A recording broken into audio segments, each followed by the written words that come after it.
Stay motivated and change your socks. The Lost Art with Andrew Cox podcast.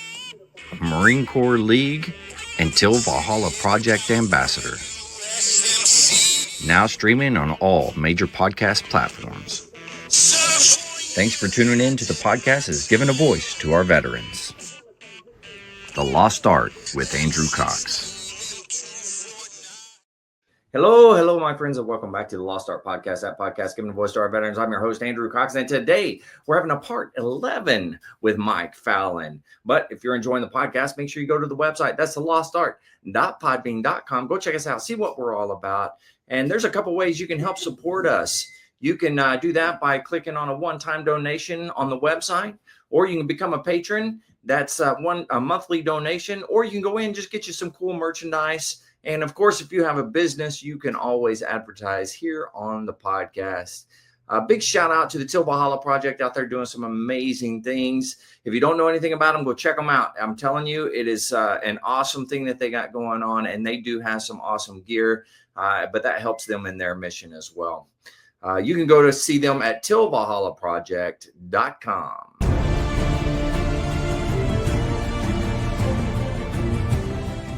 Are you a Marine veteran? Are you missing that bond you had on active duty? Then I have a place for you. Join the only congressionally chartered Marine Corps veteran service organization, the Marine Corps League. Get that brother and sisterhood back in your life. Become one of the fewer, the prouder, a Marine Corps League member.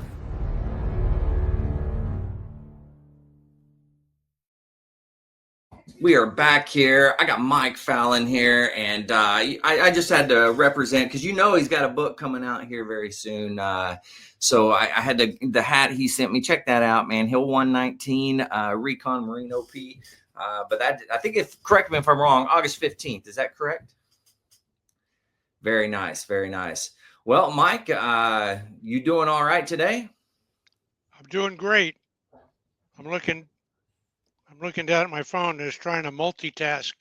Oh yeah, that's okay. I don't mind at all. So the book comes out. You can pick that up or pre-order it, and I think it is actually for sale now in the UK. They started selling it there, correct? That's correct, and you can pre-order on Amazon or Casemate Publisher if you're a history buff, and it'll drop on the 15th, and you'll probably get it the 16th or 17th. So nice. Appreciate the plug. Absolutely, that's what we're here to do.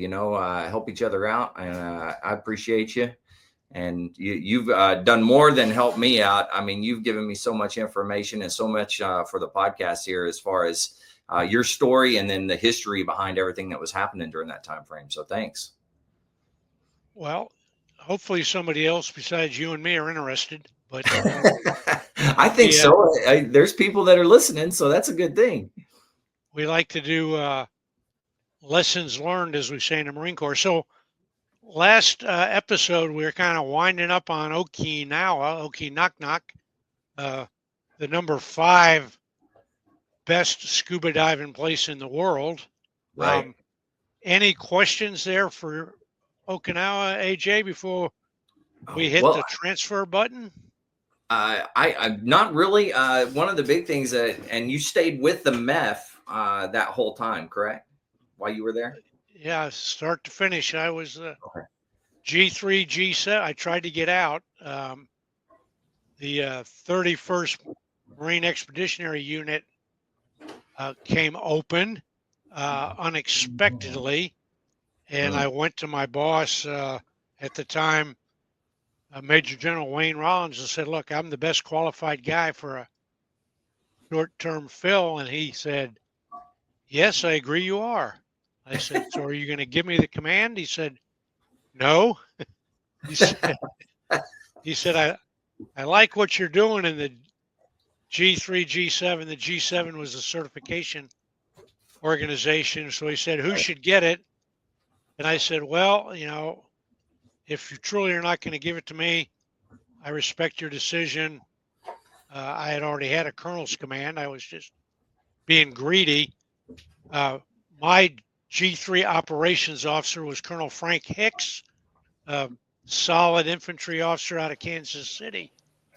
And so Frank got short toured in G3 ops Mm-hmm.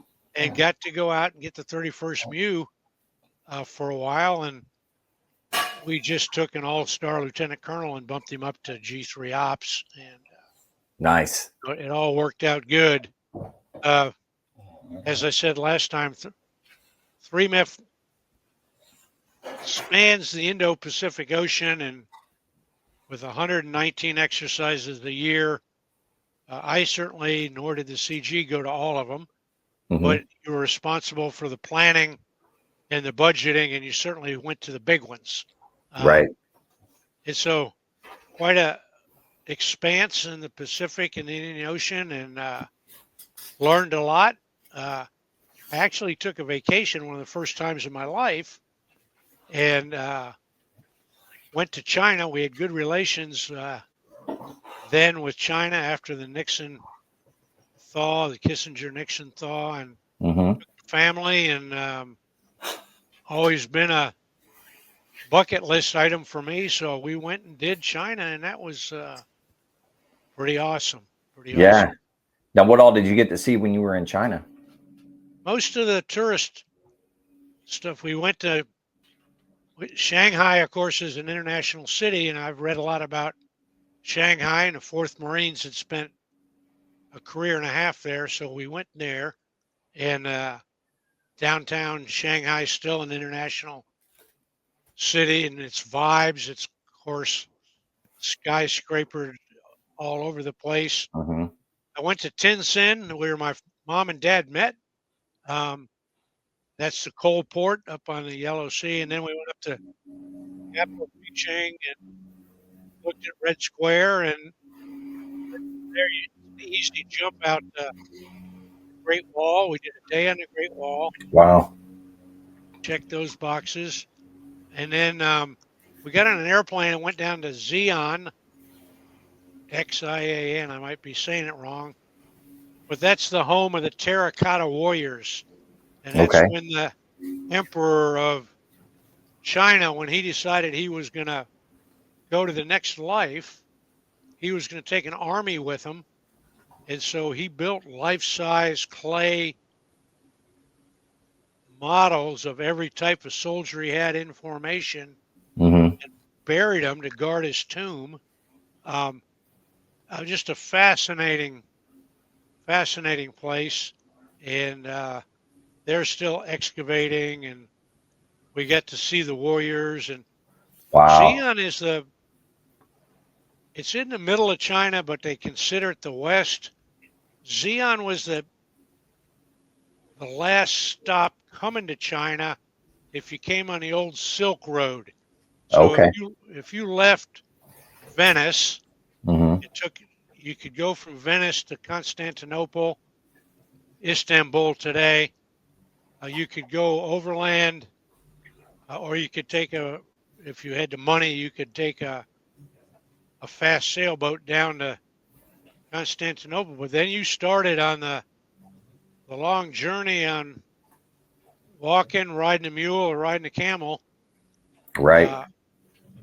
through horizontally through Turkey, and then I'm not going to name the stands because I'll miss one of them, Turkmenistan there in the middle, and you end up in China, and there are a couple big deserts. So Xi'an sits on a Chinese desert. Mm-hmm. It's like the last big. It's a huge city now, Right. but a commerce place with a lot of culture. Mm-hmm. And the Muslim religion is in China, in Xi'an, and to the west. And most people Okay. think of China as, no religion, with Mao Zedong, religion being a Communist Party, or Buddhist, or Confucian, or Right. what we would call Oriental religions. But in the Western population, of course, they have a large Muslim population. I want to say one thing about the Chinese trip, and then we'll get back to um, finishing up my career. Okay. But I had read a lot about China, but I also had a lot of preconceived notions. Mm. Most of my reading was Marine Corps stuff because my parents met there after World War II, Mm-hmm. when my dad was stationed there. Um, so when we're on final approach, flying into Beijing, I'm looking out the window. I got a window seat, and I'm expecting to see rice paddies, right? Right. So, I've been a lot of time in Vietnam. I know what rice paddies look like from the air. Mm-hmm. I'm not seeing any rice paddies. It's all green. I mean, it is like not trees, but shiny, silky, like green. And Hmm. I'm looking. We get lower. We get down about 1,000 feet. Coming in on final, it's corn, and No there's kidding. acres and acres and acres of corn. Huh. And so when I got back and asked one of my friends, who's a real farmer and it grows corn, he is retired Marine, lives up northwest of Milwaukee on a river, got about 45 acres of corn. A Wow. nice house he built on the side of the river is his final resting house when he got out of the Marine Corps. He Mm. says, "Well, you dumb shit. Um, you can grow rice if you got a fertile delta at sea level, and Mm-hmm. you get it flooded, and you can probably grow it up to 2,000 feet. But when you get in the Piedmont, and Piedmont's a definition. Mm-hmm. I didn't realize Piedmont was a geological definition. I think it's from 3 to 6,000, but I could be wrong. So Beijing, and there's a big swath of China, of course, it's Piedmont. Mm-hmm. Well, best thing to grow in Piedmont's corn. Hmm. And Wow. guess what? The corn-fed Chinese look a lot different than the rice-fed Chinese. They look like they're on the Nebraska football team No pulling guard kidding. and tackle. I mean, some big, big Chinese dudes, and maybe a little bit cross breeding over the centuries with Mongolia, but Right. China's just the United States is a country of immigrants and is multinational. Mm-hmm. One of the expectations that I had shattered is China is multicultural, multinational, multi-religion, ethnic, multi. It's such a big country, Mm-hmm. and they've had a lot of years to blend them in. They don't have the immigration issues we have. Right. Nobody wants to go to China, but they captured a lot of ground uh, over the centuries. And of course, the Dalai Lama, he's down there in India Mm-hmm. uh, on political asylum in India because if he was in China, they'd kill him or lock him up.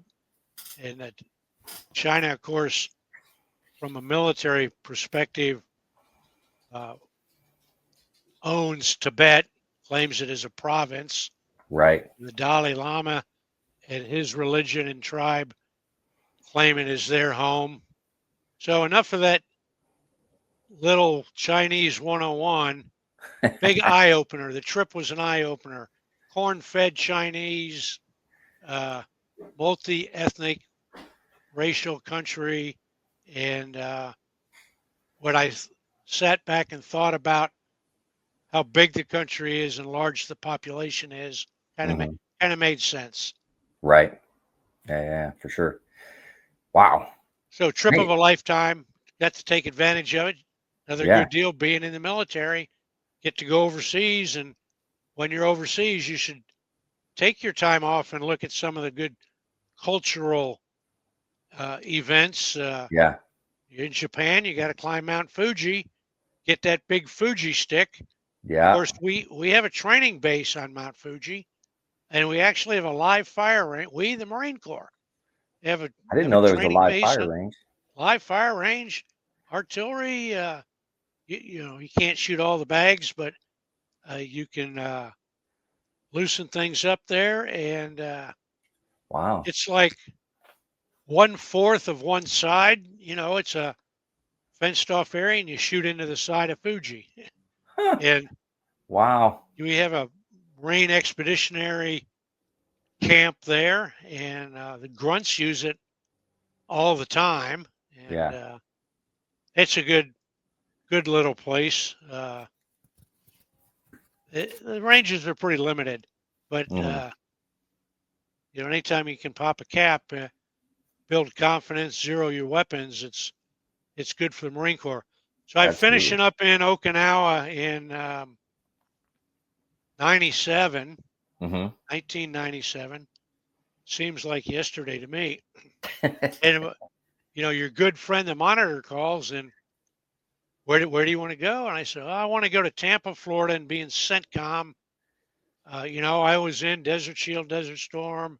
Uh-huh. I know the region. And he goes, well, you're a pretty senior colonel, and you only got 2 years left in the Marine Corps, um, which means CENTCOM has to approve the assignment.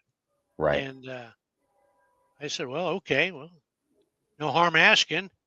It's, of course, they asked CENTCOM, and CENTCOM said no. I Okay. said, wait a minute. I'm a hard worker. But apparently, in the other, certain, of course, CENTCOM is a joint command. Right. All the Marine colonels I know, they work 10 hours a day at a minimum, and they're just like sergeants, majors, and master gunnery sergeants. They worry about retirement when they're retired. And if it's a week before they retire, and they're still working that 10-hour day. Right.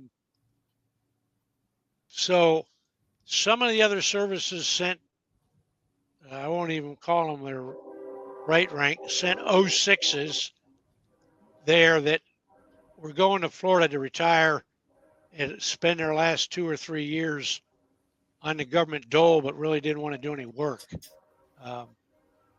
So anyway, the command guarded and approved 06s and senior enlisted coming into the command. Actually got to work with them about 3 years later. Anyway, so the monitor said, well, we got lots of room at Headquarters Marine Corps. And I said, if you ever looked at my record, you'll see that I've never been stationed in Headquarters Marine Corps.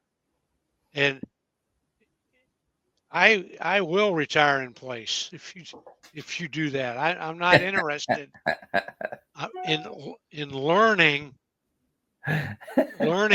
Headquarters Marine Corps, but what by then you could hardly afford to live there, and so everybody had to live in a suburb, which meant you had a horrible commute, or if you wanted to commute in a good time, you got up at 5 in the morning, or not Yeah. 5, 4 in the morning, drove that hour, 4 to 5, and went to the gym and worked out from 5 to 6:30. And I said, I really don't want to do that. How about Quantico? And so the compromise was Quantico. I loved Quantico, of course. Stationed there as a boy, if anybody's been sticking with us, know Quantico inside and out. Thought since you're coming from overseas, you get a higher priority on the housing list for government quarters. And so came back, took my leave, the trick is, lesson learned here, young staff NCOs and officers, if you want to live on base, there's a prioritized housing list. Your time doesn't start till you check in.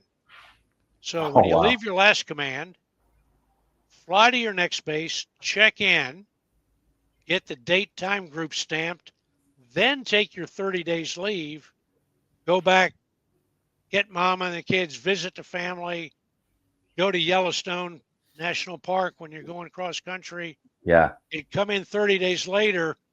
You now had 30 days for the clock to run up in on the housing list. So we applied that, and actually we got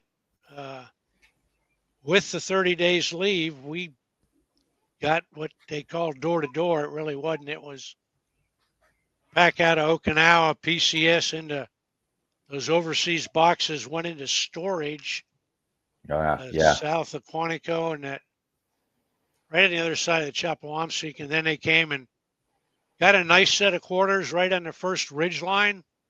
They're not there anymore.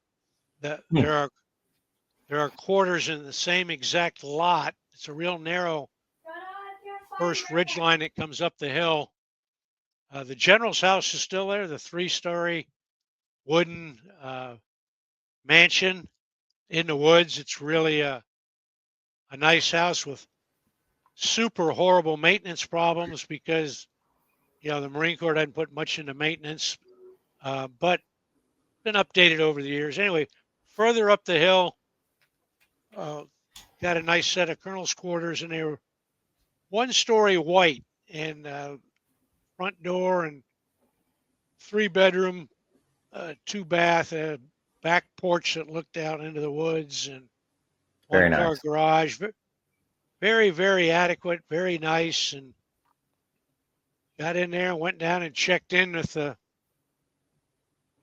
didn't really know what I was going to do. I had a couple buddies that were pushing for me to become the chief of staff of the Combat Development Command, which is the 3-star command there. And I had talked to the outgoing chief of staff and told him I was not looking for that job. That's a job that colonels that want to be groomed for generals, Right. they generally put into is to groom them. And the other news is the job expectation is that that's a 15-hour-a-day job, and Yeah.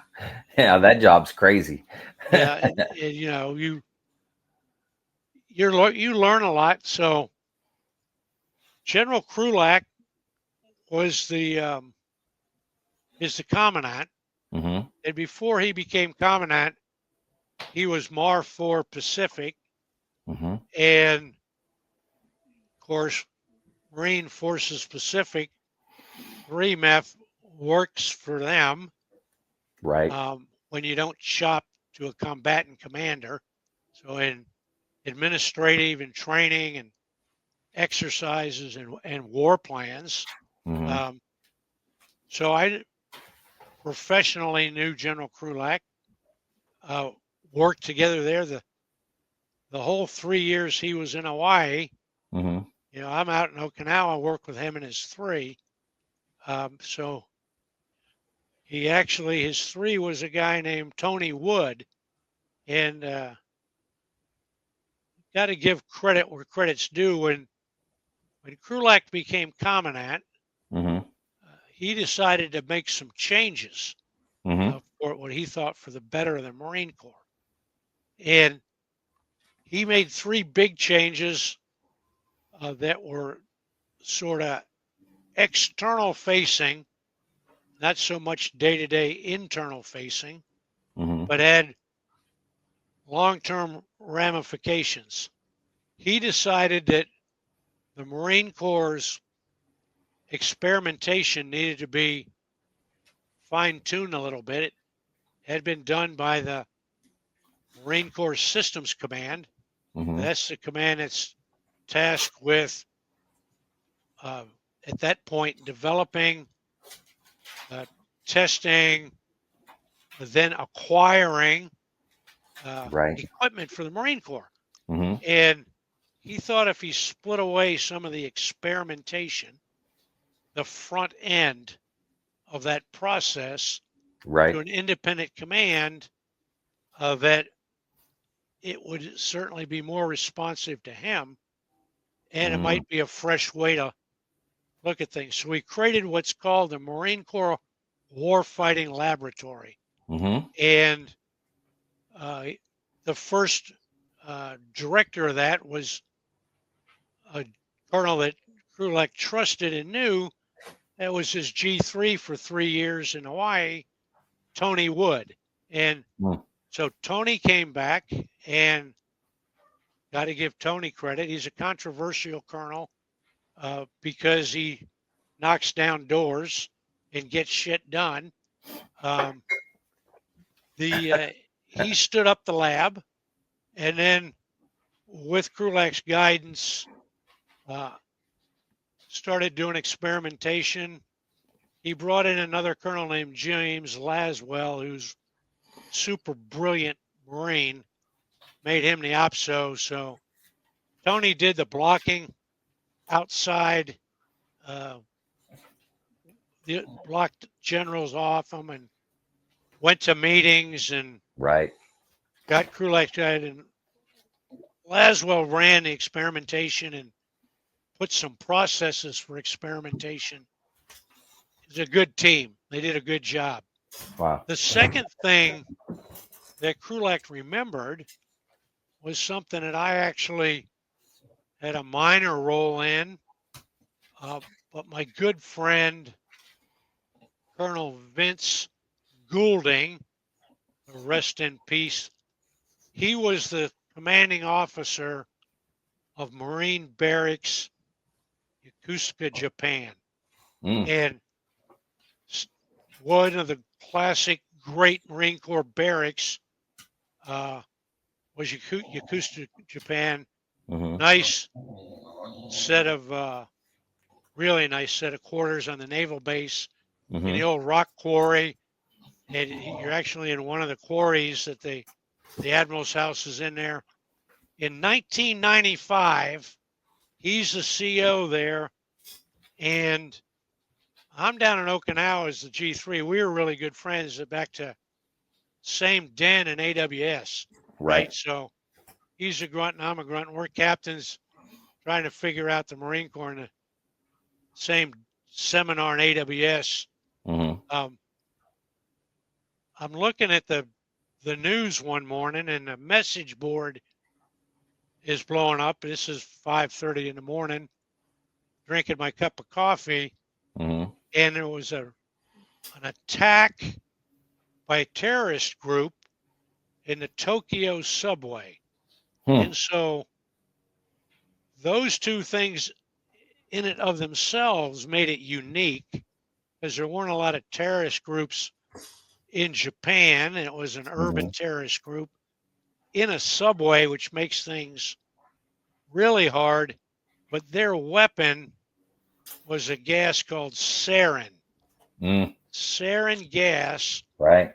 When you sniff it, you're a dead man walking. You just die. I mean, there's nothing in between. And, well, you know, the Marine barracks and the Naval Yard didn't know what was going on in Japan. The Japanese self-defense force, the police force, the government didn't know what was going on. Tokyo just stopped, right? They turned off the subways. The naval base went to Code 1. They closed the gates, tripled the guard.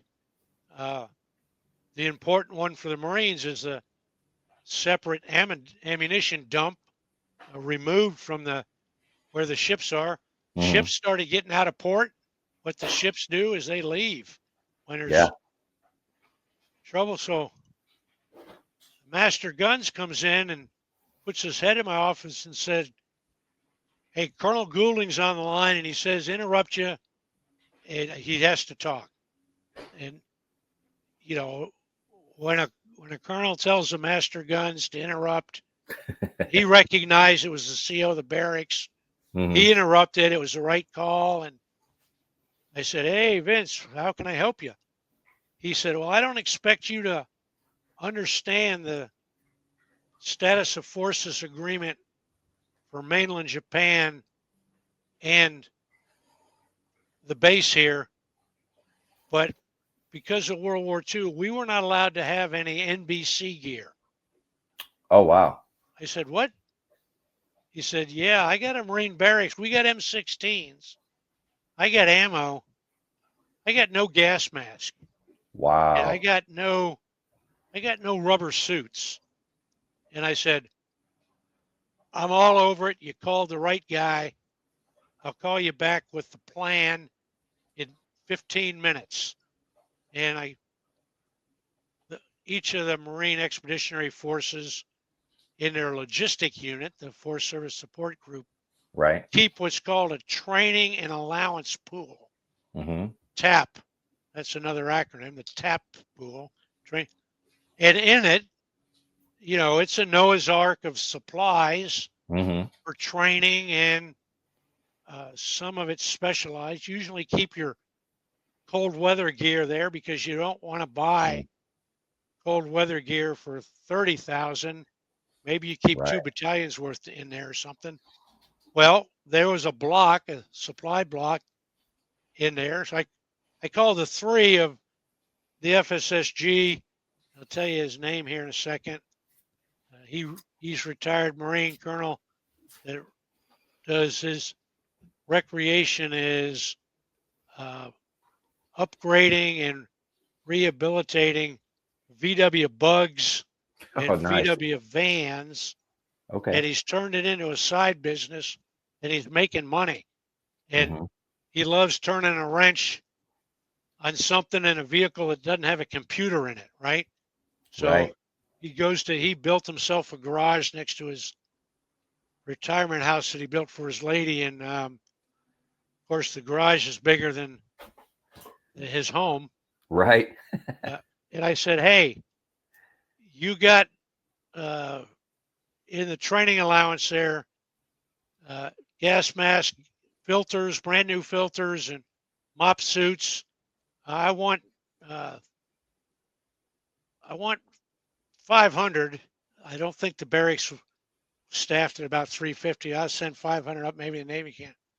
He says, you got it. He said, what do you want? I said, I want it for team in an hour. He said, well, he said, hey, we're supporting the sarin gas attack. He said, what's that? I said, well, go read the message board or turn on your TV. Fatima in an hour. I called the air officer in from the MEF and I said, call the C-130 squadron direct, talk to the CO, 2 C-130s fueled, going to Japan in an hour. Forklifts will be bringing the gear. I called Vince back and I got the flight time from the ALO and 1,500 miles C-130, 4 hours or something. Yeah. I said, have your trucks at the airhead, 4 hours, get your gas mask, your mop suits, all that stuff. So knowing and trusting each other on the phone call, got him some gear he never used, but he got to equip. Yeah. There's a wall around that naval base.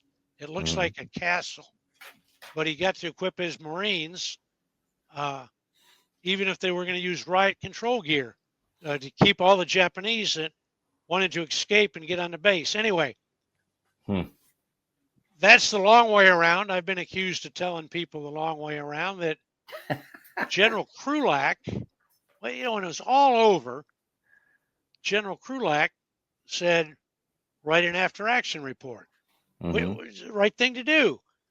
And so, we took a look at it 7 ways sideways and, wrote some stuff up. Colonel Goulding wrote a bunch of stuff up, went into Colonel Wood. What came out of it was that the Marine Corps had a gap in capability in a chemical environment. Mhm. We had plans for nuclear, Right. but that NBC, the B and the C, the truth is we had a gap in our capability, Mhm. and so he told Wood, "Hey, does anybody else have this covered?" And basically, nobody else had it covered. So the second thing the Commandant did on day one is, just like he created Marine Corps Warfighting Lab and gave it to a colonel and said, stand it up and do this mission, he created on a piece of paper CBIRTH, Chemical Biological Response Force, and gave it to a Marine colonel, stood it up at Quantico as a little study cell of 3 or 4 people, come up with the plan. It took them, 30 days. They went up and briefed it to the Commandant, and he took it out of Marine Corps hide, which a lot of the other old Marines and current Marines didn't like. Yeah. And he said, we're going to make this thing. And they had done a study, and they had looked at Indian Head, Maryland, which was a naval base, and it was actually an old rifle range for Quantico. You can take a boat from Quantico to Indian Head's fastest way to get there. Right. And in the old days, there was a daily Mike boat, run by the Navy. But anyway, Indian Head is like Navy EOD, right? Okay. So Navy EOD's at Indian Head, and they got EOD ranges, and they got room, and they had extra buildings, and so took it out of hide for a while, created a force, believed in civilian education, brought some civilians on, educated the force, got it to where it has a capability to do things in the detection and reaction side of biological and chemical weapons. I'll leave it there. Well, now it's a national asset. Right. And not only is it a national asset, Krulak, at the end of his 4 years and the next Commandant, got it moved officially off the Marine Corps books for budget. So just like the embassy guards at the State Department embassy, right, they're off the Marine Corps books for budget. The State Department has to pay for all embassy guard bucket of money, right, which we're providing the embassy guard. We still run the embassy guards Marine Security Guard Battalion. Right. Is at Quantico with a colonel in it, usually been a former company commander in the Security Guard Battalion, which is an unbelievable, great job. Absolutely. Any major out there wants something to get as a major, which you usually can't get command, has to be a security guard company commander and go overseas to a great location. Anyway, they run the schoolhouse there, and of course you got to be cream of the crop to go to an A billet at MS, to become a Marine Guard. You got to get through not only the testing, but you got to get through the screening, which is a panel of security guard people. So the CBIRTH force budget is now over in Homeland Security. Nice. It doesn't compete. The dirty secret about budgets is inside every organization, the subunits compete for money. Because there's only so much money in a budget, and leaders have to prioritize. So the second thing that Krulak just didn't come in and check the box and say, I'm going to go to parades at 8th and I. He came in with a vision of the future for the Marine Corps. Right. And let's create some capability on how to get there. So the third decision he made was he stood up an office called the Office of Science and Innovation. Okay. And he made up the name of that office. I accused him of making it up one night when he and Colonel Wood were drinking wine. Colonel Wood thought it should be inside the warfighting lab. Krulak knew that the lab's plate was full And he really had a different idea for what that office was supposed to do. Okay. And it had a sexy name, so he liked to brief it to Congress. It really ended up having 8 people counting civilians, 10 people counting civilians. Wow. But the Office of Science of Innovation was to take a holistic look at the R&D, the research and development budget of the Marine Corps, which is broken into 8 categories by the FAR, the Federal Acquisition Regulation. And the R&D budget is the number 6, and the 8 categories are 0.1 through 8. And when Congress gives you money, they take it all the way down to, we're giving you 6.1 money, and it's allocated for that, and that's all you can spend it on. It's Right. 6.1 money is known as original research, and most of those are handled by grants or sometimes small contracts to institutions and organizations that have the credentials to do original research, read PhD level, very early stuff. So the places that have those are Georgia Tech, University of Pennsylvania, Carnegie Mellon Institute, Stanford, Right. Stanford Research Institute, and then you get more control the further you go towards 8. 8's a bridged acquisition, where you're actually going to start buying something that was developed in the development command. It came through experimentation. That trail from 6.1 to 6.8 in experimentation is euphemistically called by all of those that have suffered through the trail is Death Valley. It's very hard to get an original idea that does something great for the warfighter all the way to the warfighter. I mean, it's just, I'm not going to go down that rabbit hole here. We could have a separate podcast with some other experts. It might be fun to do about how backward the FAR is, especially in things like software that need to be updated weekly and daily to stay ahead of the hackers, to develop a software patch to block the hacker. So anyway, the Office of Science and Innovation, first job was on paper, get an arm around the entire research and development budget and put it into a picture book that people could understand from a percentage point of view. That the institution didn't know how many research programs it had as an institution. Over the last 40 years prior to that, projects got approved project by project. This is a good idea.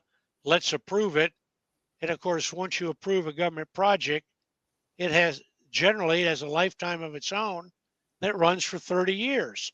And anybody working on that project, it is their best interest to keep the project going because that's their baby. Yeah. You can't keep all programs going. You have to kill programs at the different gates. And the only way you can do that rationally is if you have an enterprise view. So Krulak's vision, he says, I'm the CEO of the Marine Corps. I want an enterprise look at my research and development budget. Okay. Well, with no skill set, the person that got that turd that polished into an apple is Watash. I showed up at Quantico and they said, well, we got a hot one, Commandant interest. You don't have a job. Now you have a job. You're the director of the Office of Science and Innovation. I said, wow, that sounds cool. And the guy telling me said, it sounds cool, but wait till you hear what's due in 30 days, 60 days, and 90 days that you need a slide rule and a computer to get to the bottom numbers on. Yeah. I did that for 2 years, presented research projects and budgets to the Commandant, and what became known as the Marine Corps ROC, the Marine Corps Requirements Operation Council of 3 stars that approved developmental stuff and programs really for the Marine Corps. For the first time in a while, General Gray took an enterprise look. General Gray was so smart, he could read the defense budget and the Marine Corps budget and the Navy budget and all those little line numbers at night. Right. And he did. But he could do all the collations and the trades in his head, and he would make enterprise decisions. But it's a good thing to have a little staff to pull that stuff together and Mm-hmm. present it from a neutral point of view.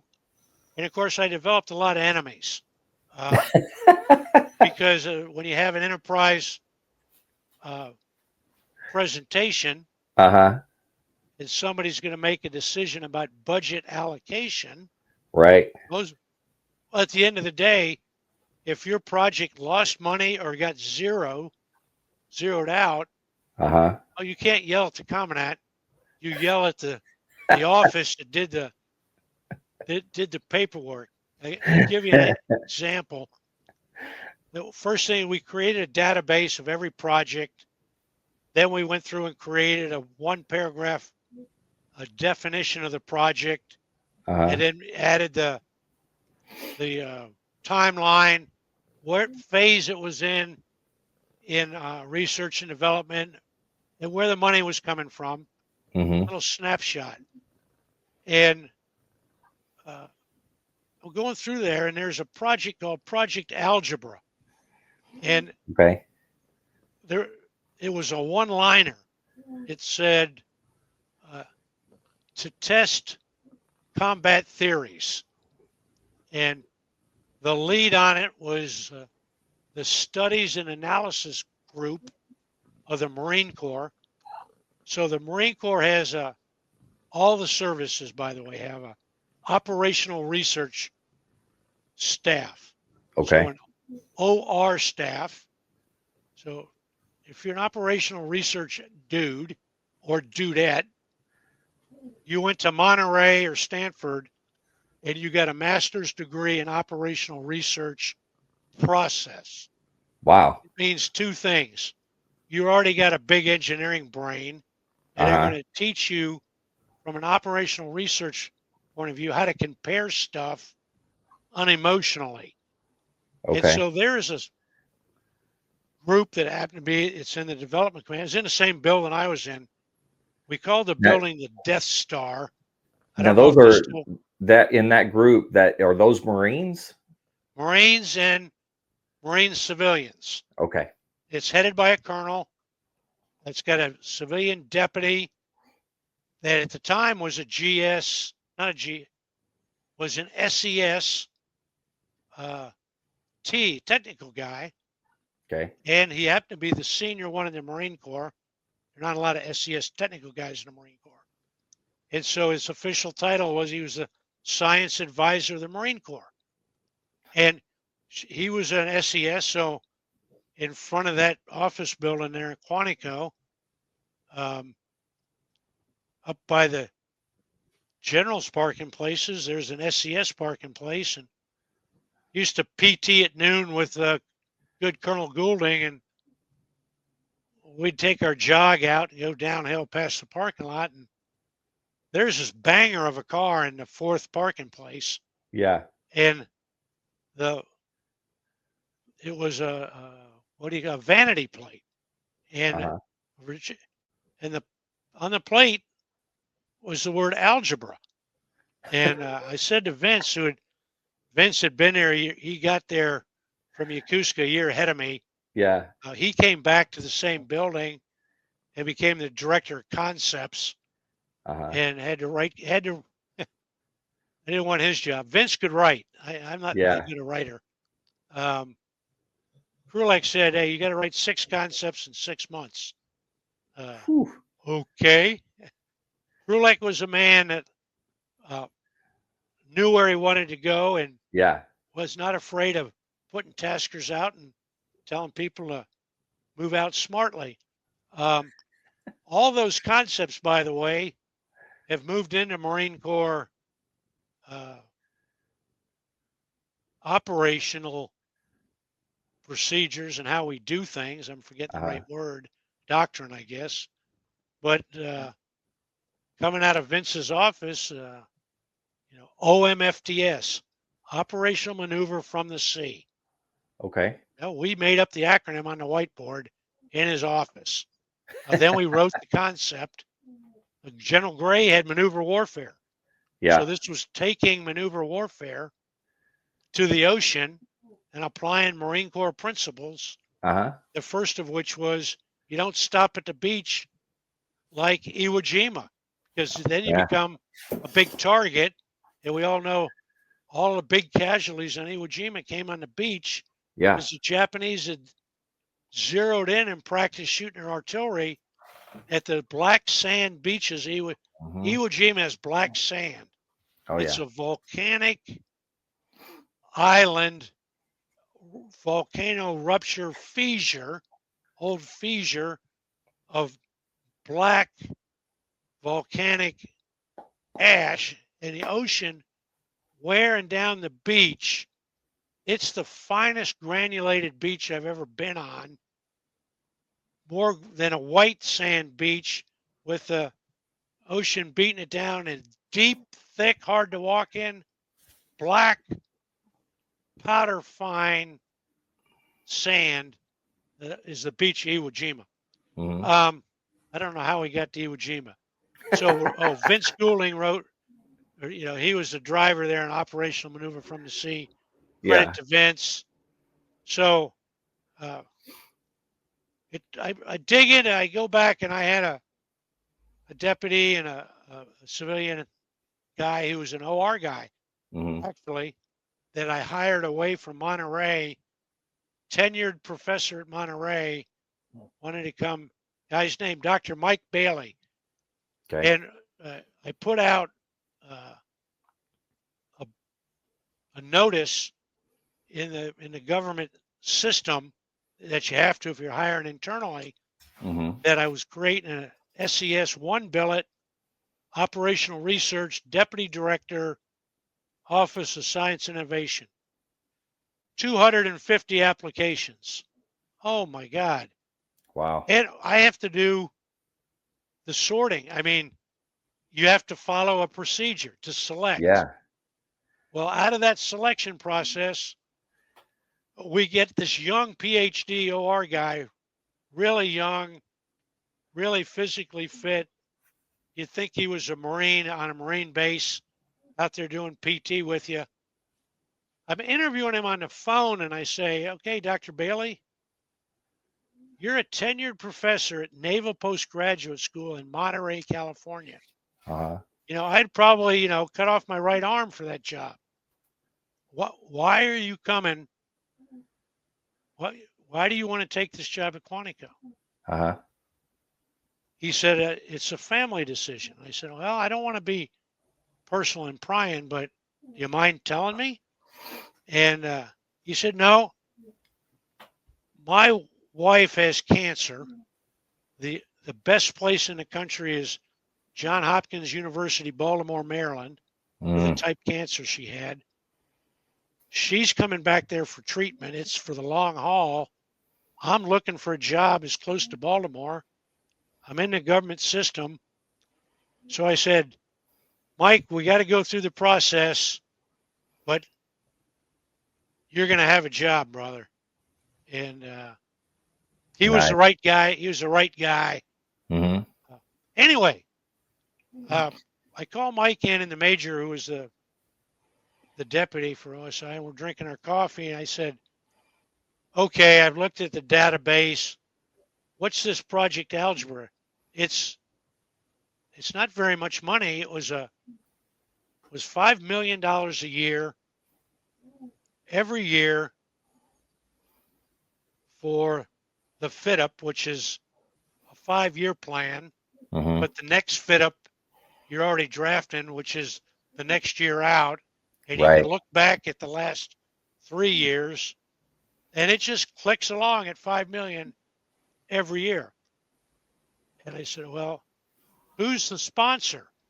And they don't want to tell me. I said, no, tell me who the sponsor. And they said, well, the science advisor of the Marine Corps is the sponsor. I said, the dude with the license plate? Well, it turns out that unnamed doctor, everybody in Marine Corps Science and Technology knows the unnamed doctor is Dr. I'm going to say it wrong, Bernstein, had a PhD in algebra. Okay. So everybody in the Marine Corps has got a call sign or handle. He said, I'm algebra. And so he decided he needed a project. Yeah. And so he developed a computer game. It would be called Elementary today, kind of like a chessboard, 4 sides equidistant with cube squares in it. And on the left side are 28 red dots. And on the right side are 28 blue dots. And then he had white dots and green dots that he could put in or out. Okay. And that little computer game, the dots fought each other based on the rule set that the computer program or person wrote, rule set for both armies or both dots. Yeah. And in computers, you want to run and in war gaming, you want to run a lot of iterations. Mm-hmm. Well, I take it up there and I put it on the hit list. You know, I said, well, this is low-hanging fruit. We're going to zero this puppy out. And we go in there and we're sitting there in the final brief with General Krulak, and he said, hey, Fallon, you can't zero algebra out. And matter of fact, leave it at 5 million. And as long as I'm here, keep it at 5 million. And I'm getting ready, you know, you could, Krulak's right-hand man and chief of staff and scheduler in Marfor Pack, and then at headquarters Marine Corps was a colonel named Russ Appleton. And I could see Russ, I'm winding up to ask about 20 questions. Yeah. Russ wants to go, and he knows me, that when I start talking about something, it's a 30-second talk, and then we're done, right? Right to the bottom line. And I want to go down the rat hole on algebra. And Russ is trying to cut me off. And Krulak goes, no, this might be a good lesson for this novice here. He goes, why do you think we fund Project Algebra? I said, I don't know, but I want to get on the gravy train because Professor Dr. Bernstein goes from Quantico, Virginia, once a quarter to Hawaii to supervise the experiment. And that's a 2-week TAD trip. And he just goes by himself. I said, well, you know, it doesn't smell right. Let's just, and Krulak goes, oh, hold up. He's not doing anything wrong. Since I was out at Marfor Pack in Hawaii, he goes to me, he says, who is the senator from Hawaii? I said, that's pretty easy. That's Senator Inouye. Rest in peace now. But Inouye was a World War II war hero, lost an arm, senator from Hawaii. Mm-hmm. Well, at the time, there was only 12 supercomputers in the United States. One was at the University of Idaho, where the Navy has the advanced master's and PhD in nuclear engineer program at their Idaho nuclear thing. And the backbone of that, a lot of the computing, is the supercomputer there, University of Idaho. Well, all the supercomputers are at states with powerful senators, and one of the 12 was at the University of Hawaii. A supercomputer is supposed to run 24/7, 365, and they book it like lawyers book every 15 minutes. You pay for it. You being, I'm the client, I want to do something on your computer to crunch numbers. I want to buy an hour. I got to pay the overhead for the hour to your budget, AJ, to use your computer. And so you got a maintenance budget, building staff, air conditioning, change the light bulbs, and you got a going, you're not making money. You got a going rate, and you want to cover some University of Hawaii students running projects. So there's a little bit in there. Well, the war game Project Algebra to fight the red dot, blue dot, it, you know, I could be ignorant. It may have come out with some lessons learned about warfighting, that not on my watch, but they ran thousands of iterations. Yeah. But this was called Above the TOA. That's an acronym. Total Obligation Authority for the Marine Corps. Okay. So if you say you don't want something and Congress says, no, you really want it, and you really have to have it, and they really want to give it to you, they put it above the line. Okay. And so you get $5 million above the line every year from Senator Inouye. Well, Senator Inouye expects you to spend that $5 million on the supercomputer so he can keep the University of Hawaii afloat and scholarships for Hawaiians, you know. So he's doing his job. Krulak, who lived there for 3 years, knows that Senator Inouye at one point chaired the Armed Services Committee. Well, if you're the Marine Corps and he's a Navy vet and you're Krulak, you want to be, you're not canceling Project Algebra for $5 million when the next week you're saying, hey, Senator, I need you to $1.2 billion for my next expeditionary fighting vehicle or Marine Corps support for LPH. Right. So Krulak was wise in the way of Washington, and that say it's not true, Mother, that there are trades made by politicians in Washington. Well, this young baby colonel, you know, I never been to headquarters, never dealt with a big budget, just operational fun stuff. You know, let's fight wars and let's train Marines and let's do exercises. What we call all the good shit. Those 2 years was a total learning experience for me.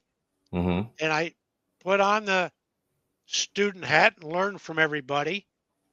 And what a great transition job for when I moved over to industry, because now I understood how the game was played. Right. Yeah. Makes sense. Didn't say I was an expert, just understood the big picture, learned the acronyms, and studied the flow diagrams that'll just give you a headache on the combat development process. Hmm. I mean, the chart's bigger than our screen. It's a Venn diagram with a fish diagram before it, and it has 27 lanes and comes out here. And at the far right, you still don't have a decision. It goes to the next process, which is the Federal Acquisition Regulation process.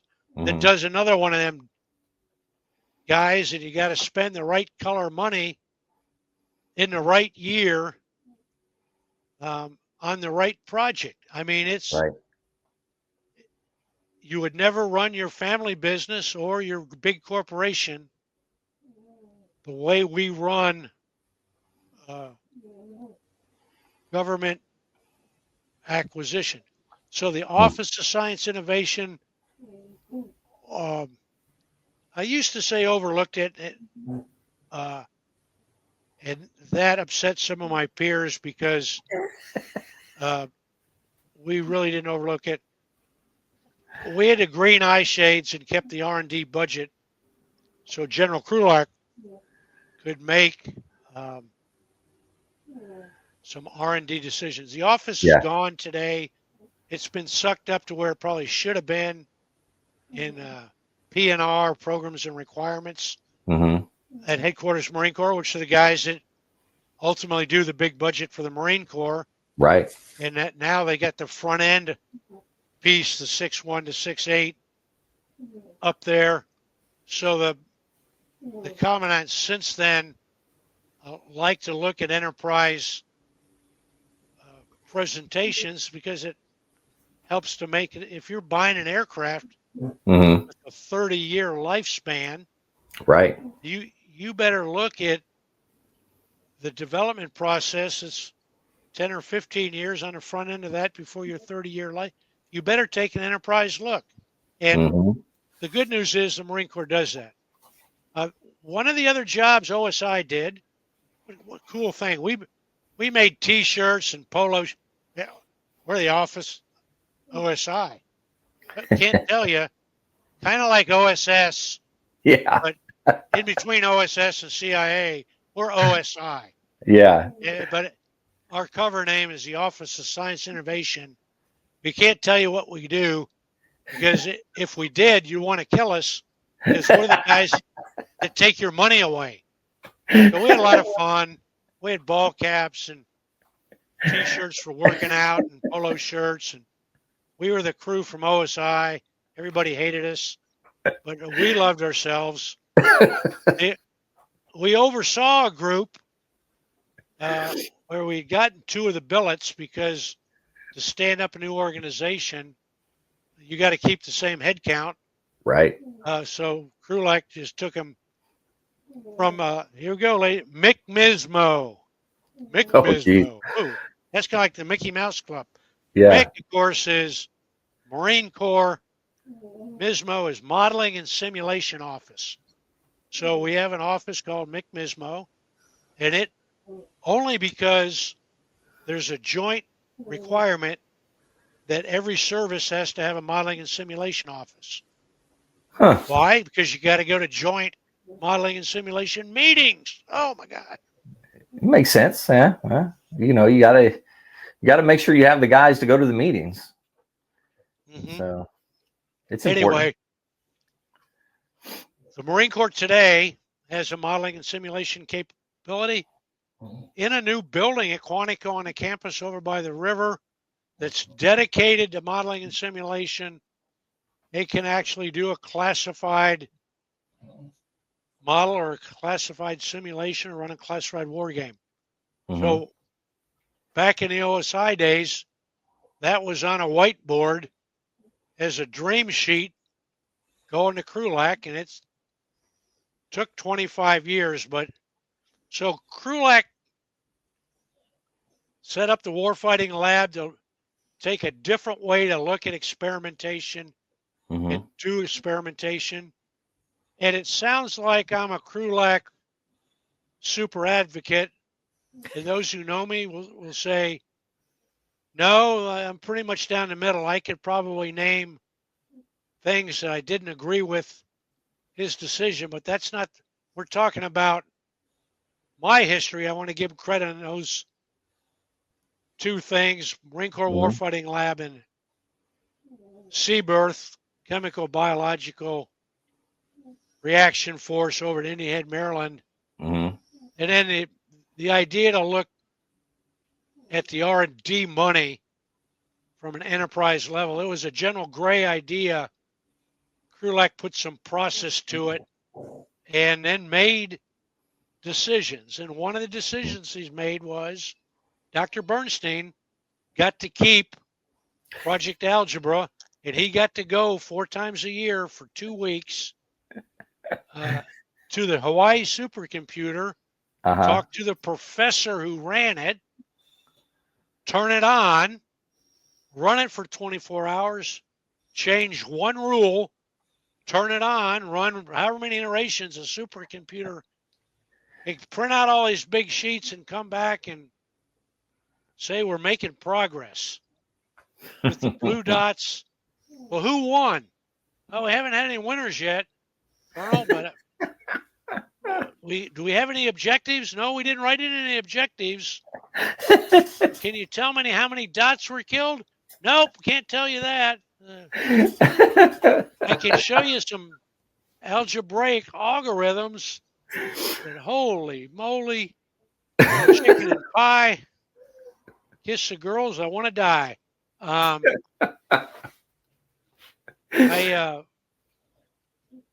got to transition. That was good. I made a decision to, when you get out of the Marine Corps, you had to make this decision, AJ. Mm-hmm. You can go to a place where you can afford the cost of living, and live on your retirement check, and meagerly. We don't take care of our military, but it is a retirement check. You can go do something you love and subsidize that with your retirement check. You can go try to make good money by going to corporate America and going over to the dark side and do stuff to help your service. And a lot of Marines on active duty like to spit on contractors.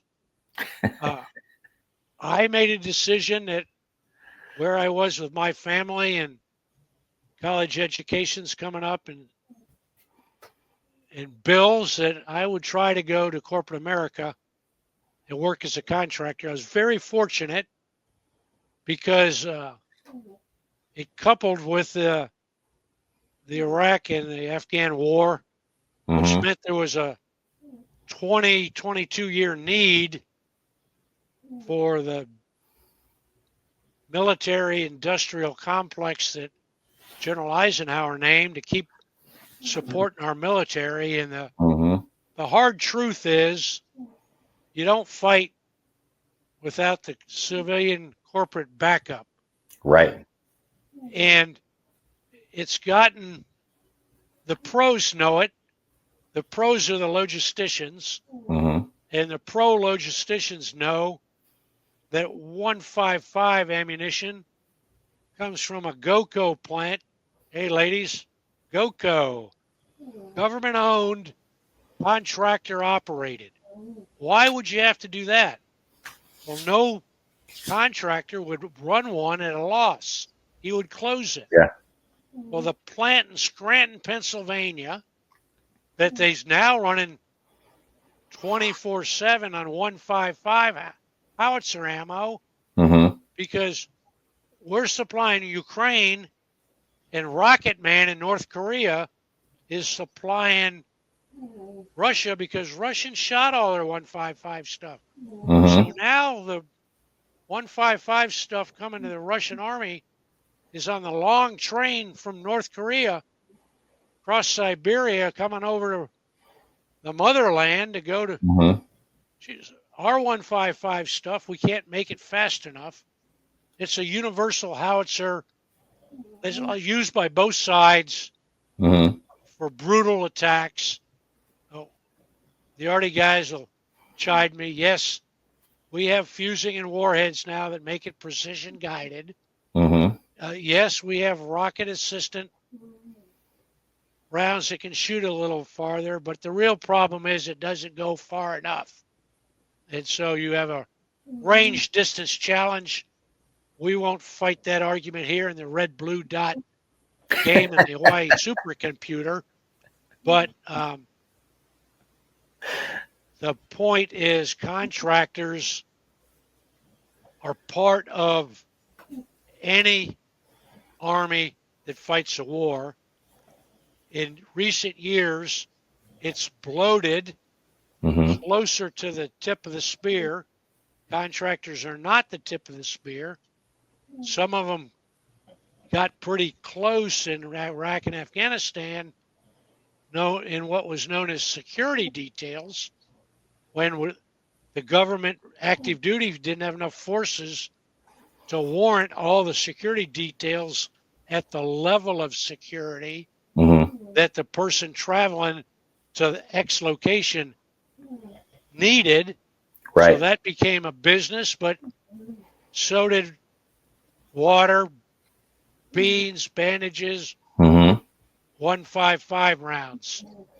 So when I transitioned over, I didn't know it at the time. The country was going into 22 years of war, and I went with a defense contractor and was very fortunate to come back and support the Marine Corps. So I say, I got out of my uniform. I put on jeans and a T-shirt or a sweatshirt, depending on temperature and locations. Wore a set of boots and gained 20 pounds. My mistake. And if people in transition, you need to make a vow to yourself for 2 years to keep the same diet that you had your last 2 years in active duty. Because if you don't, and you say, I'm retired, I'm going to eat that second dessert, well, it's going to your spare tire. Your body that you've denied the second dessert for some of us more than 30 years, it's afraid, your body's afraid it won't see it again. So it puts it on the spare tire. I'll save that lemon meringue pie that my aunt made, and I'm making her happy by being the one guy in the family that always eats 2 pieces. That second piece is down there as a tire patch on my spare tire today. So that's a little tip. The other tip is when you get to the 3-year point or the 2-year point, you don't know what you're going to do. All your buddies that got out, a lot of people don't do it anymore. Make calling cards. So ask your buddy for their calling card. You're probably not going to work for him, but the truth is, when you get out, networking is more important than your resume. Yeah. In my humble opinion. And so you start building that network. I kept a shoebox in my home office and filled it up in 2 years of Office of Science and Innovation. Every contractor in the government wants to come and talk about their new idea. And the 3-star doesn't want to turn a company down. They're not going to turn Big Flare down. They got infrared night technology. So he says, I'll take the appointment. And then the secretary cancels the 3-star, but says the Office of Science and Innovation will take your brief. So the guy drove to Quantico. He didn't get to see the 3-star. He gets to see the guy coming out of the bullpen. Well, at first I didn't like it, but then I said, wait a minute.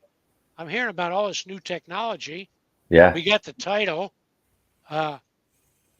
Let's start a database just so we can keep track of it. So we can tell the boss what we're doing. And if the truth is, if there was an all-star, we would invite the person back and take him to see the general. And the all-star would be somebody that had a technology or we had a requirement that was very maturely written.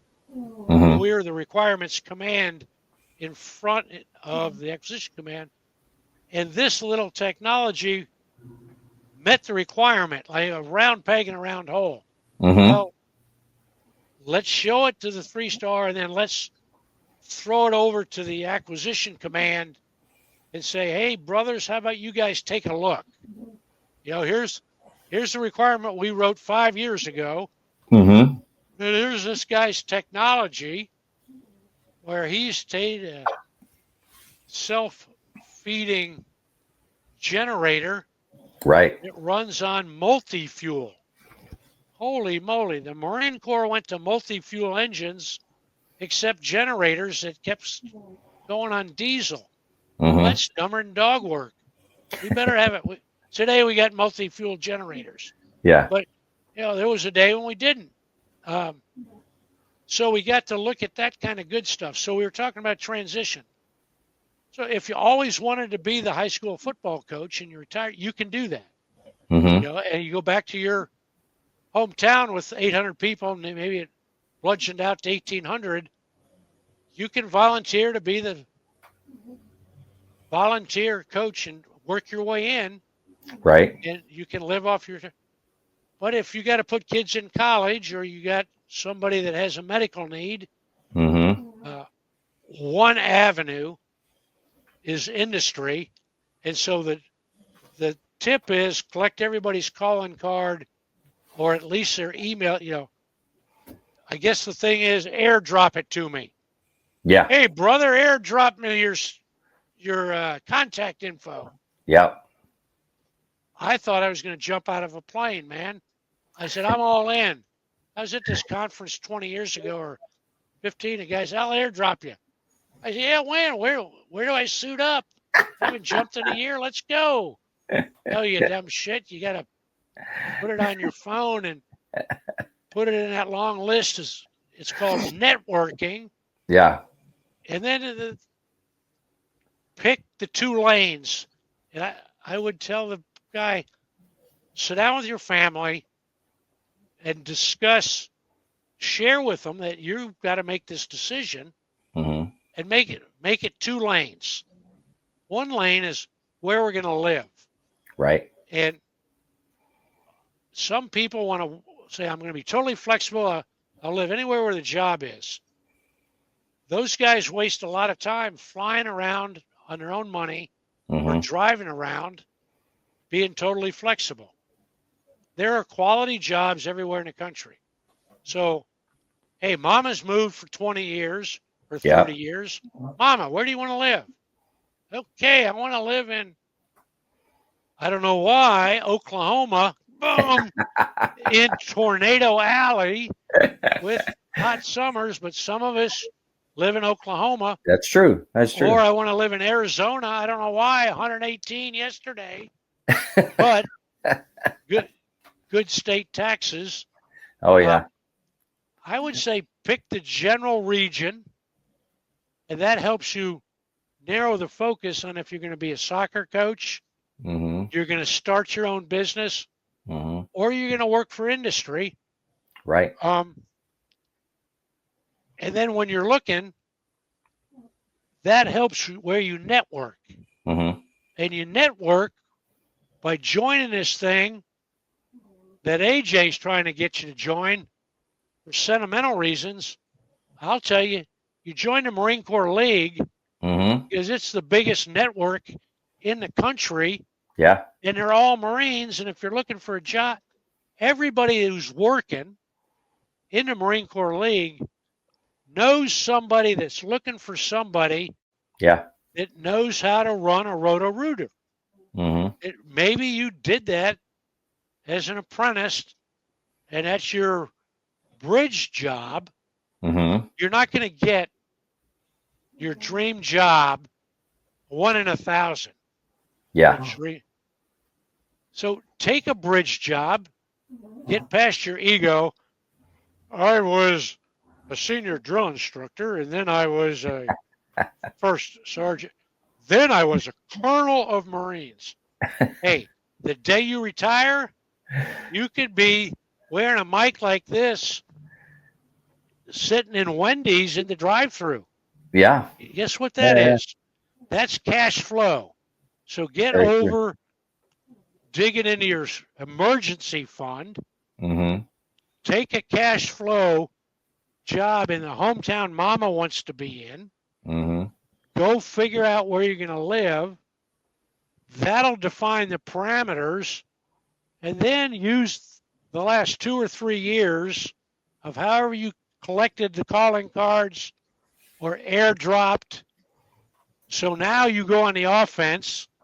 You've been in the Marine Corps your entire life, and everybody's taught you a 5-paragraph order and how to attack a hill. Mm-hmm. Or if you're in logistics, how to support the guy attacking it. Take out the 5-paragraph order. Mm-hmm. Your mission is find Fallon a job. Right. Okay, that's mission statement. Hey, Intel, within 100 miles of Oklahoma City. Mm-hmm. Put a dot in the map, draw a circle around. Hey, don't make this shit hard. Execution. I'm going to send 100 emails a week to Mm-hmm. 100 different people. And they're all going to be personal. And I'm going to have the base email with all these personal. Fred, I met you at the Marine Corps League Mm-hmm. convention in Oklahoma City, and I loved what you told me. Can we talk? You're a good friend. Oh, by the way, I'm retiring from the Marine Corps, and I'm looking for something to do in the Oklahoma City area. Right. Let's have a cup of coffee. I guarantee you, you ask somebody for a cup of coffee in your hometown who was a Marine, the Marine's going to say yes. Yeah. He's not going to give you a job. But guess what? When you have that cup of coffee with him, you're going to be shooting the shit, and you're going to say, you know, I did go to MagTaf planning, and I do know how to run a computer that, you know, runs Oracle software. And the guy was sitting there saying, oh, shit, my brother-in-law runs Oracle. Well, I'll just ask my brother-in-law if he's looking for anybody, you know? Yeah. And networking, Mm-hmm. brothers, and your last job in the Marine Corps, you can be positive. You can wear your uniform. Go to every Marine Corps organization you can. Wear your uniform. Print a card with your civilian name and title and your next location on it. Mm-hmm. And take that card, and instead of making it New Times Roman in 12 font with raised elevation on creamy white paper like they teach you in Right. some of these transition courses, and that you got to wear a tie, get rid of the tie. Don't print it. Put it in fluorescent orange. Put your calling card glow in the dark fluorescent orange. I love Why it. is that? Well, shit, you want the guy to say, but I don't have any of these. Well, he's got a fluorescent orange calling card. Well, maybe he can sell softballs for me. He was on recruiting duty. You know, recruiting duty is sales. Mm-hmm. You might not have liked it when you're on recruiting duty, but it gave you a life skill. And it might have been 20 years ago, Marine, that you're on recruiting duty, but guess what? You learned how to systematically sell. That 20 phone calls is 20 phone calls. True. Yeah. 20 knocking on the door, 20 pounding the pavement. Well, a lot of it's done on computers now, and your eyes get weary sitting in front of it. So Office of Science Innovation, it was a great transition job for me. Last few minutes trying to share some of the things that I picked up on. And I joined the Armed Forces Communications Electronics Association. Okay. I'm a grunt. I learned so much by going to their monthly lunch. Yeah. They have chapters all over the world. Not even just the U.S. Highly run organization.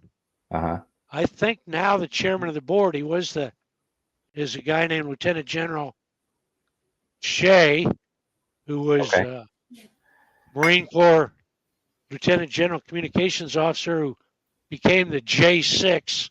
That's the joint highest job in the sixth world. But all the communications and we know we fight today with computers and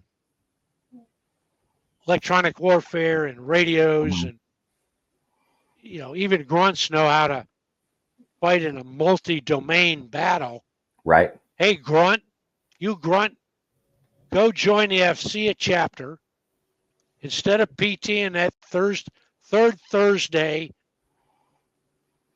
every month lunch at the club there, Quantico, at the traffic circle, go to the FCA chapter lunch.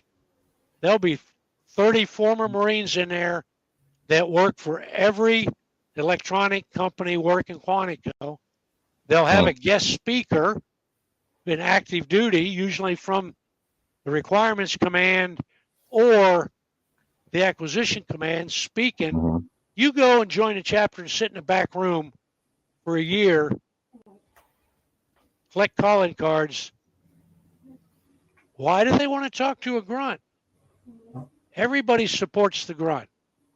So everybody watches TV. You don't have to know how the shit in the back works to turn it on and say, I'm an operator. I got to turn on the TV. I'm an operator.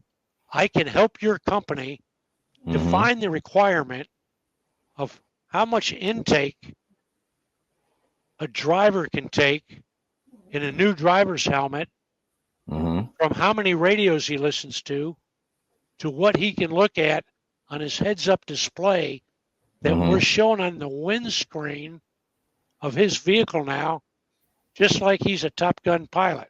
Right. Because our drivers are going to be driving vehicles with self-diagnostics, reading out on computers. Oh, man, I could tell you, I don't know if I want to go into a JLTV story.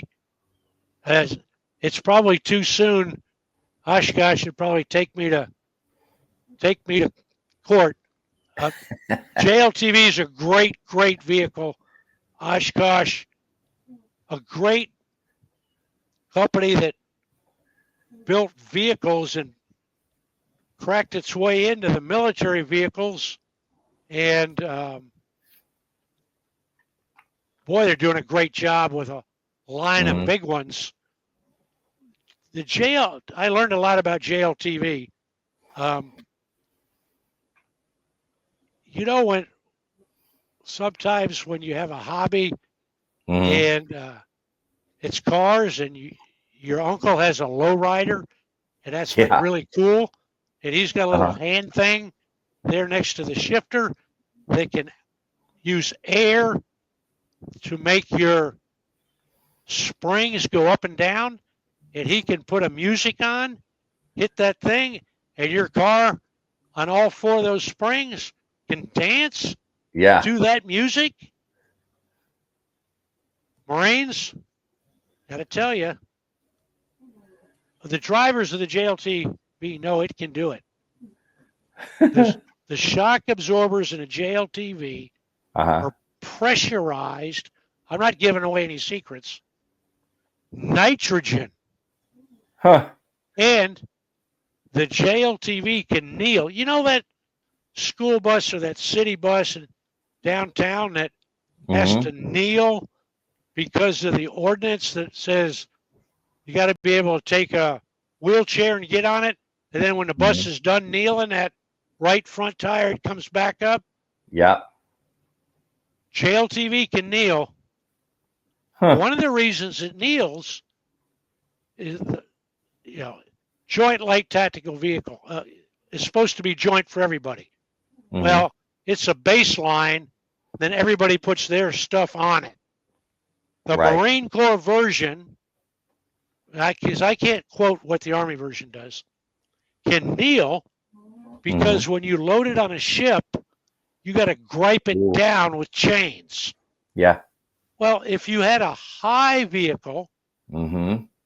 like you're going through a water Mm-hmm. and you want it jacked up, or you wanted a high enough body to put a V design on the bottom, so when Yeah. an IED goes off, it puts everything that goes out, Mm-hmm. because the engineering trade-off is sort of a V bottom higher off the ground for IEDs.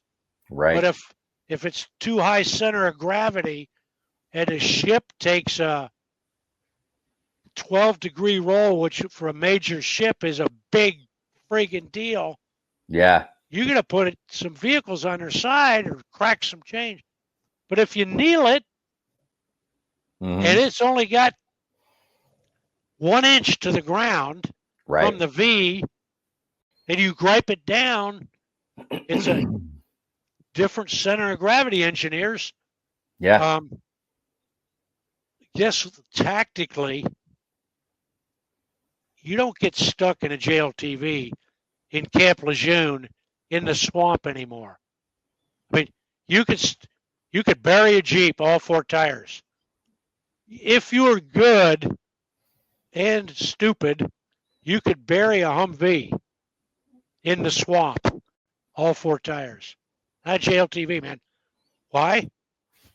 Self-articulating, nitrogen-charged wheels that I'm sure inside the package there's a good Lance Corporal that plugged in his music. So I'm practicing getting out of the swamp, sitting there. Hey, Gunny, I'm practicing. Yeah, man. You got to love it. So guys that are operators can work in technology companies representing the user. Right. Now, you can't do that on your second, third, or fourth, or fifth job 5 years after you get out. Right. You got a shelf life. Your credibility is only good because yesterday you were the guy in the motor pool with the JLTV. Right. So the reason I want to hire you is you know how to do JLTV maintenance. Oh, hey, guess what? JLTV maintenance doesn't sound glamorous. You're willing to travel globally. Mama, you're home in Oklahoma City. I'm going to make a good paycheck. I got to fly to Korea for 2 weeks and pull maintenance on JLTV for the Army. Okay. Yeah. Or guess what? Some of our allies, got to believe this, their Army is supposed to be capable. But if you're in the Saudi Arabia Army, you're not pulling maintenance on LAVs and JLTVs. That's contractor. Right. Yeah. Might be Pakistani, might be Bangladeshi, might be USAE turning those wrench, because I know a ton of guys that went to Saudi, said, Mama, look, I'm going to Saudi and this company will pay me. I got to be careful here. I'm going to take my paycheck that I get in Saudi and bank it in the Emirates, Mama.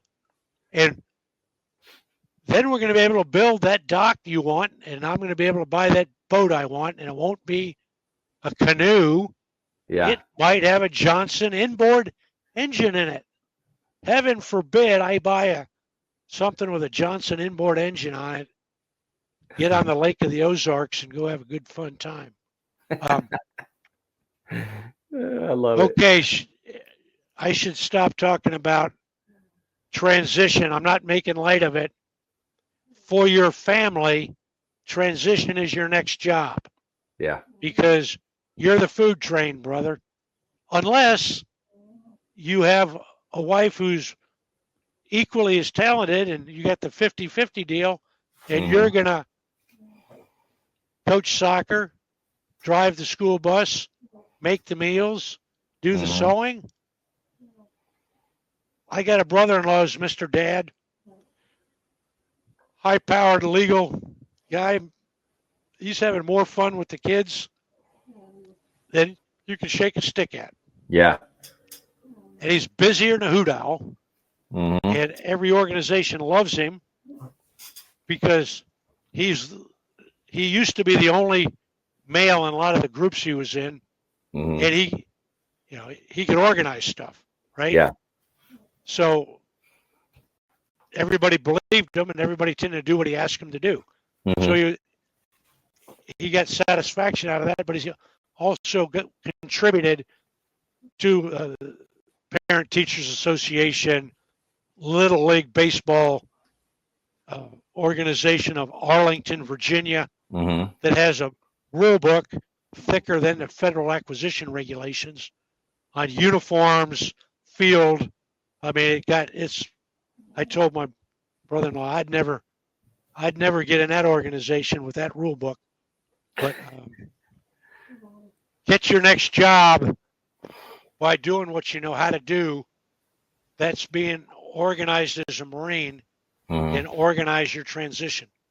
So part of the transition, I'm going to wrap it up on this. Okay. Unless AJ, but before I dive into this, it's my retirement story. Before I dive into that story, AJ, you want to add anything on to fellow Marines or Navy guys getting out? Just prepare yourself. One of the big things is always medical, and that's huge. So start doing medical. If you're not doing medical at least 2 years out, you're behind the power curve, because you got to make sure all that's good to go. And then once you get out, even if you don't get 100%, go in and see one of the VA reps, veteran service officers. They're out there. They're free. You can go see them. If you're not getting anywhere with a veteran service officer, there's organizations out there that can help you as well. But get out. There are great guys out there doing that. So, yeah, go ahead. Okay, AJ, you're not going to Marine sailors. We can be joint, Coast Guard, Army. AJ says the truth. Get your discharge physical. Make 2 copies of it. Mm-hmm. Keep one somewhere you never lose it. So you can't get out today without them forcing you to get your discharge physical. Right. I did that. I actually went to a 3-day TAP training assistance program. Yeah. Transition assistance program. Right. For retirement. It was 3 days mandatory when I got out of Quantico.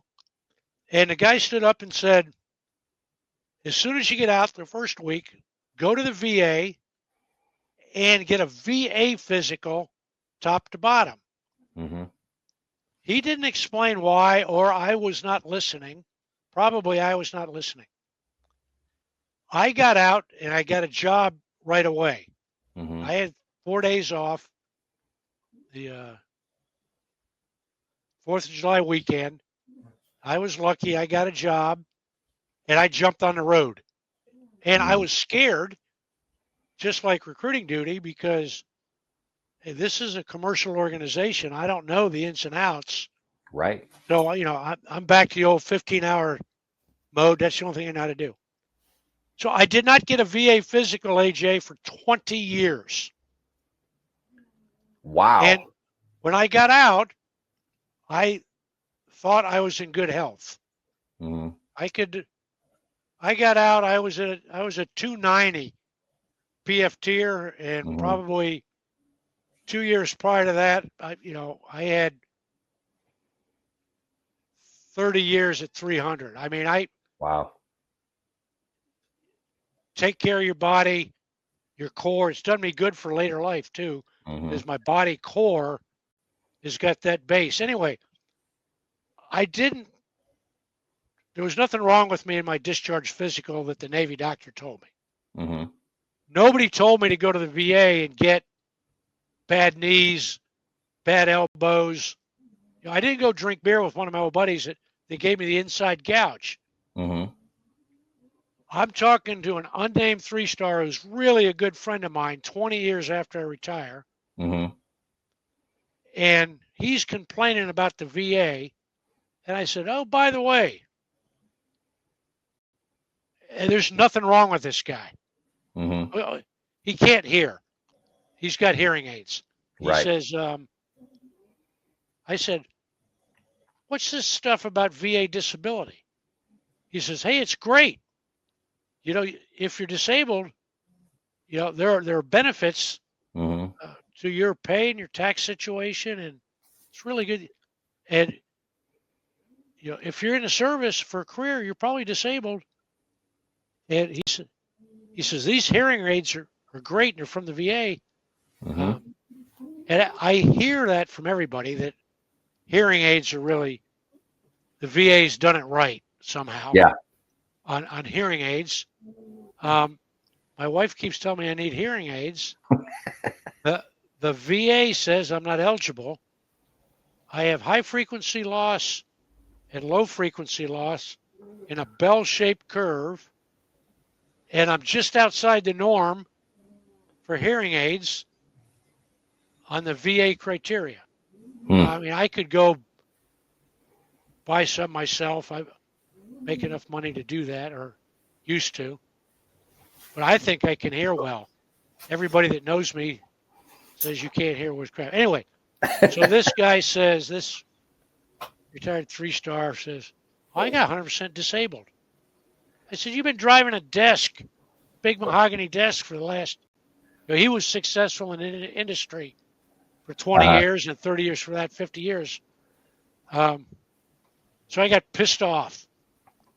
So I went to the VA, said, I want to get disability. And they said, where's your VA physical? I said, don't have one. Okay. Get a PCP. What's a PCP? You know, so that's your primary care physician. Yeah. Well, I'm a Marine colonel who's supposed to be smart. I got so busy trying to do my first transition job that I didn't take care of myself, Mm-hmm. which means I didn't take care of my family. So I'll close this up. That's how dumb I was, or not listening. So then I have to get a VA PCP. That's more paperwork. I get frustrated as shit. Mm-hmm. More appointments, and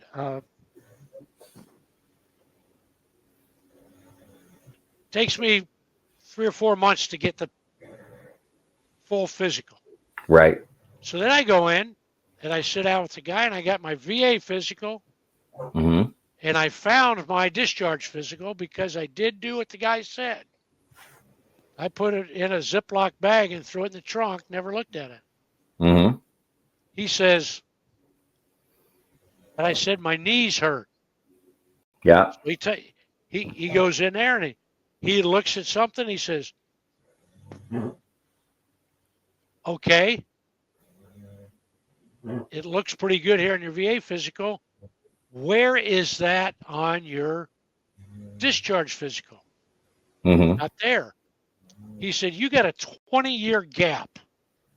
Mm. And he says, your baseline for disability, your first baseline, is the VA physical. And then if you can prove, and you retired in the year 2000, Mm-hmm. and if you can prove that you broke your kneecap in 1995 because it's in your Navy record book, Mm-hmm. then you can go back and do it. But if you can't prove you hurt your knee, now, so AJ, I got, I don't know, I stopped counting. Over 500 military jumps, right? Part of the job. Yeah. The first VA guy said, shit, we ought to be able to take care of your knees. Well, none of it's in my medical record. I have to go back to my officer qualification record and see if there's anything listed number of jumps. Mm-hmm. No. Says I'm jump qualified with the year. Yeah. Doesn't say how many jumps I got. So you do yourself a disservice if you don't listen to what AJ just told you, is get your discharge physical go do your medical stuff, get all that stuff, hide dosho squared away, Mm-hmm. because when you get old like me and starting to get old AJ, then you want the VA to take care of you and you want to get disability. Mm-hmm. You have what they call a documentation. And, Right. That's what it's all about. That You tip, gotta document it. I didn't do it. And it not only cost me, it didn't cost me health, because I was with a company that had a health plan. Mm-hmm. So that's why I went 20 years. Yeah. When I got sick, usually you get the flu, or I needed a Mm-hmm. shot or something, or if I wanted a chest X-ray. But the corporation had a plan for. I didn't know this either. There are plans for the lance corporals in industry, and there's plans for the executive and everything in between. So I had a good plan, and took care of me until I retired from them guys. Yeah. When I retired from them guys, that's when I got the wake-up call. Oh, I don't have their plan.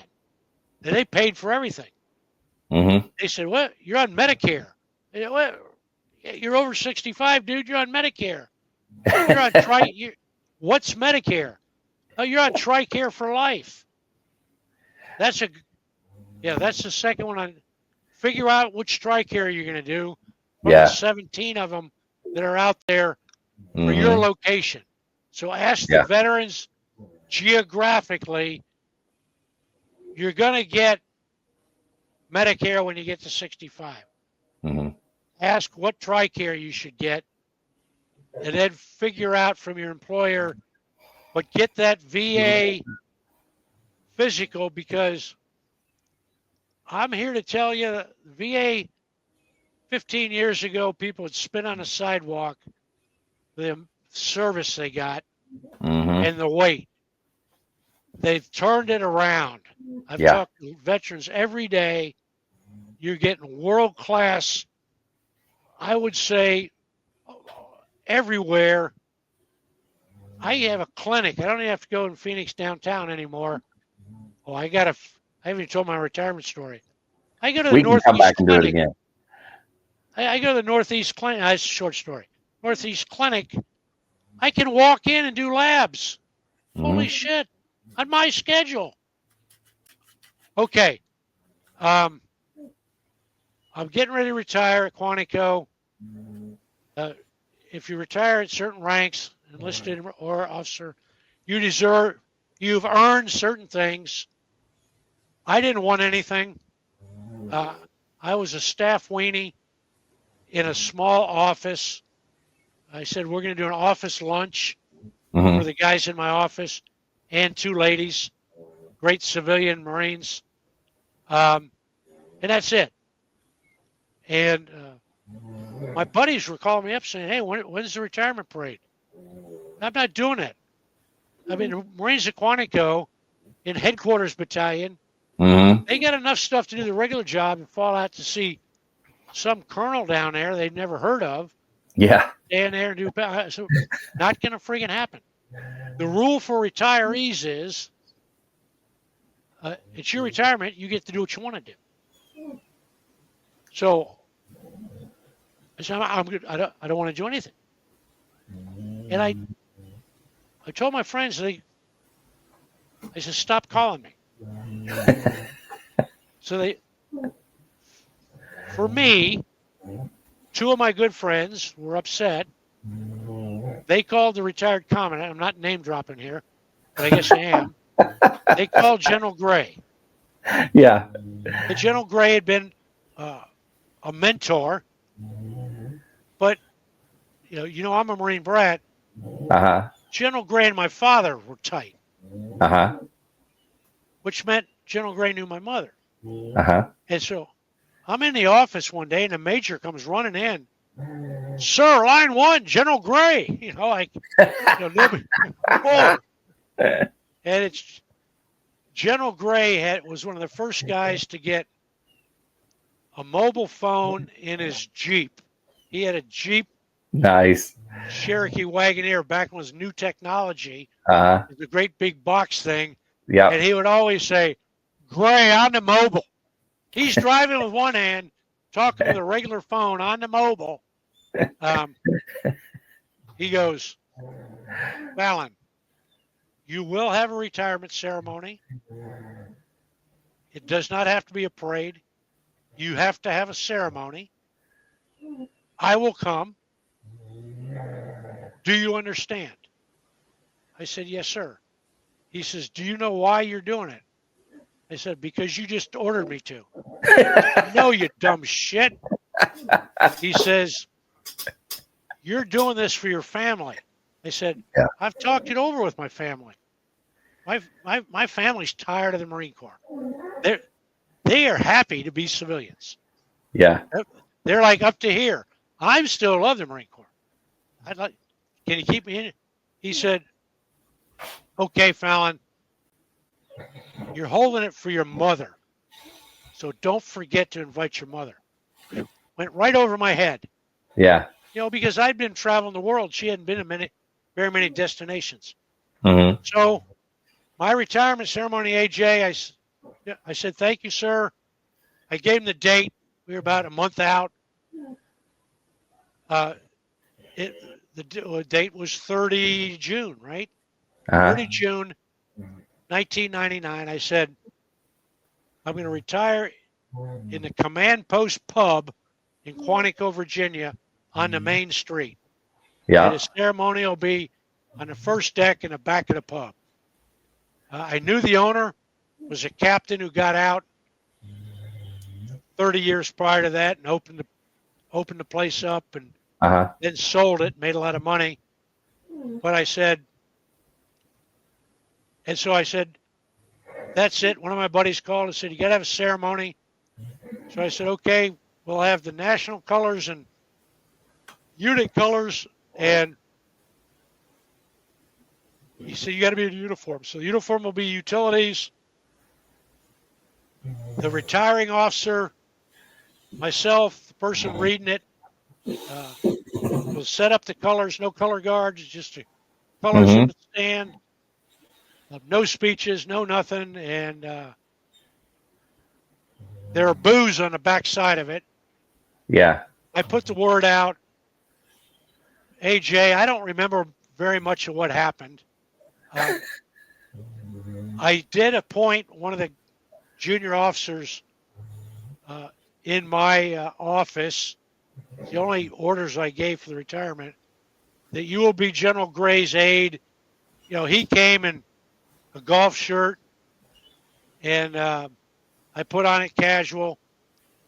You'll meet him at the door, and you'll hang with him, and he will always have a beer and an ashtray.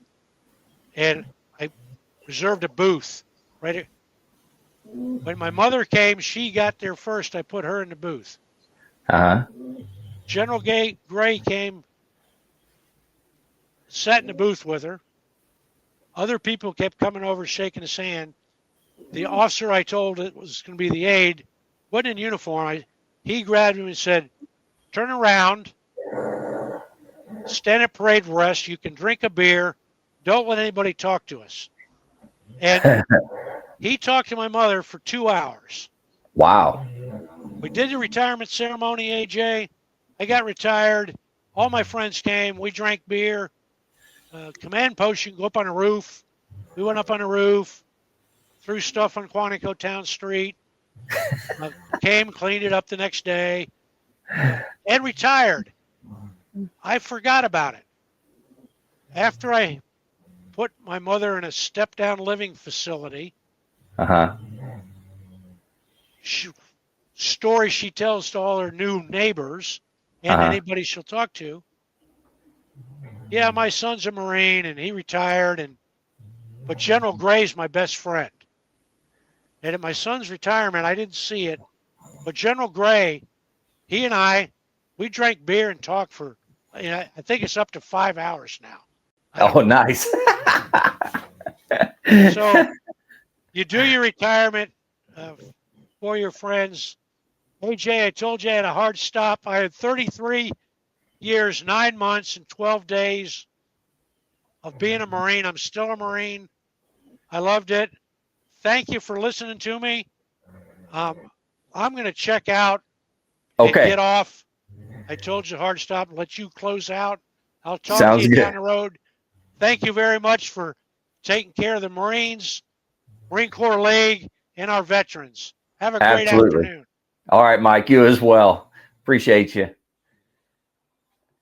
All right. To all the listeners out there, if you're struggling, need help, anything like that, don't forget the VA has some great resources. You can always dial 988, press option 1. You can always text 838-255, or you can go to veteranscrisisline.net and click on that chat icon. Any of those options will put you in contact with somebody that can help you out. But remember, one veteran life lost is one too many.